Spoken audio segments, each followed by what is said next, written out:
Action. Here we are, episode 1, with our very first movie of our collection. In alphabetical order is Air Force One. Dun dun dun. Dun dun dun dun dun. Starring Harrison Ford and Gary Oldman, and directed by Wolfgang Peterson. Who actually doesn't really ring a bell for me, but... I don't know. I don't ever pay attention to directors, so I don't know if he's done anything else. But yeah, well, see, this movie is a part of a double pack with In the Line of Fire, and both of them are directed by Wolfgang Peterson.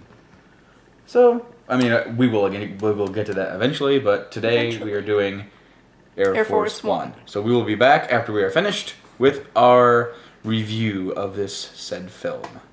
See ya! What'd you think? I mean, we've seen it before, but I always liked the movie. It's good. Oh, God. I remember when it first came out. I saw it. I liked it then. It is enjoyable. I liked how it had a good amount of political correctness while still maintaining to be entertaining enough for like the general audience. What? Well, I mean, like, it did seem like a typical sort of action movie where there's kind of no nonsense shooting going on. No nonsense, like a guy... It's like 20 minutes in, there's like a shit ton of... Just like most of the shooting gets over with. But I mean, also, I mean, we talked about it before, but you know, Ford, Oldman, but we didn't mention Glenn Close. William H. Macy. Right. And that dude from CSI.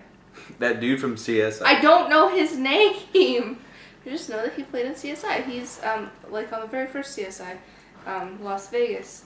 He was the police dude.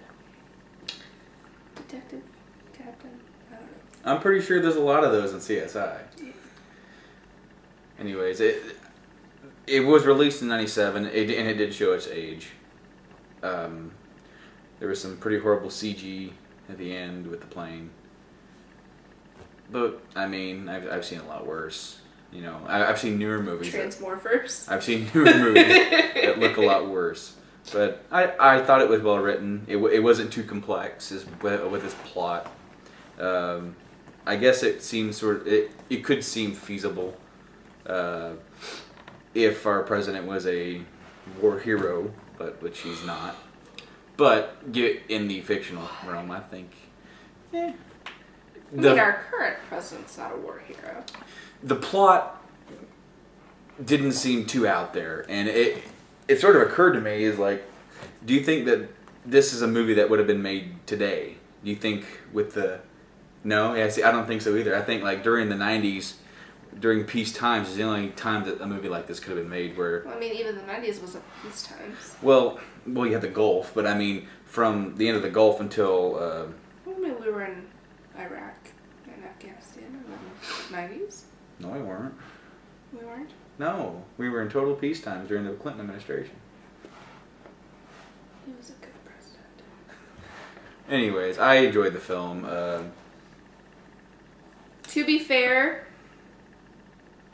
when this movie came out, when did it come out? 97? 97. I was 8. You were 8? Yeah.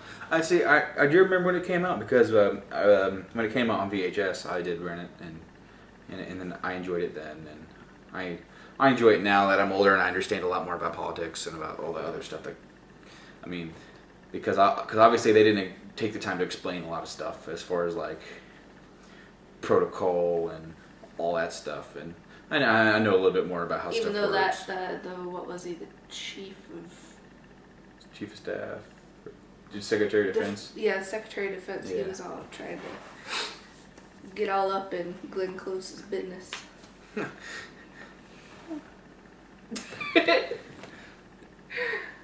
He was, though. Yeah, he was. Like, you take that pole. He was, and I like the simplicity of this film, as far as like not having too many locations, not having to get used to it, like a certain thing. It's like there were no extreme jump cuts. No, that is one thing that plagues action movies today. That there's so many cuts going on that you don't know what's going on. Yeah. Yeah. See Transformers for that, because it is just like, it's hard to make out what exactly is happening. Do you hear that, Michael Bay? You suck. But I liked it. I liked its simplicity. It's a action movie and a drama, and it's simple. You know, it doesn't. If there's a certain formula that works for a film, I mean, you can do many different films with one type of formula. And if it's not broken, don't fix it. If it ain't broke, don't fix it. But see, the thing is with today's films, it's like, if you go see a film, it's exactly what you said. It feels like it needs to be chaotic in order to entertain you. But I mean, most films now are like remakes of films that have already been made. So like, everyone feels like they have to improve upon something that really didn't need to be improved upon in the first place. Here's a kind of an example of what I'm talking about. Because Air Force One, they take that into a modern film that did stuff right. Taken. It was an action film, but it still kept it simple. Oh, I'm like, what? Taken, Liam Neeson. Yeah, I remember now. It didn't need to be. God, that was such a good movie. You know, super high octane in your face and all the fast cuts. It didn't need that. It had the power of the characters and the power of the story already there, and all that extra stuff is just to add to the actual plot. That was a really good movie. Which one? Taken. I mean, Air Force One is a really good movie too, but. You know, I really enjoyed the performances of a lot of different actors in this. I think. Probably, I don't know who played the First Lady, but she was good. She was very believable, which is, I mean, in something like that where you have to like fake crying a lot, it's very easy to go like very.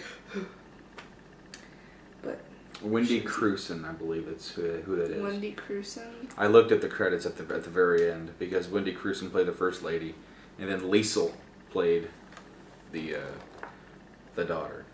But that Liesel was funny because we have a friend named Liesel. Hi, Liesel. Shout outs. Hi, Mom. Your mom won't see this. She doesn't have a computer. No, she does not anymore. But getting back to the topic, I think this is one of Harrison Ford's better performances. Not that he's had too many bad ones, but I really liked his performance as the president. He was believable, I think.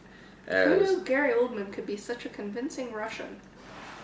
I believe that Oldman here is in the same boat as Alan Rickman for his being able to take on like a total different type of like accent and make it really believable. I mean, I think he did a good job with this character and make. Although I mean, it's almost like, is it that easy to get on the damn plane? Because they just like. They said they'd have to steal an identity and a finger. How do you steal a fingerprint? I don't think they stole a fingerprint. He had to scan his finger. Right, but I think they made it to where it came up. I don't know. It was. Then they'd have to hack into government systems. I don't know. Speaking of Die Hard. You know, there was like there was some stuff at the beginning of the movie that was a little shady as far as plot goes. I really don't like it when movies like throw you in to a bunch of action sequences where you really don't know what's going on or why. I mean, you know they're going to explain it, but you're just sitting here and you're watching this chaos ensue, and you're just like, why is it happening and why should I care? I really don't like that.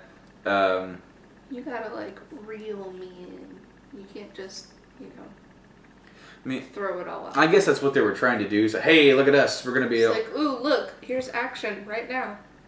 And, yeah, they did. And, of course, that whole thing is sort of like what brought the whole plot of the movie along. So,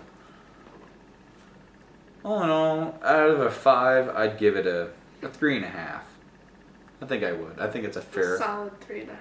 I mean, because I wouldn't quite say it's a 4, but it's very entertaining. And I definitely recommend it to anybody who actually has not seen it.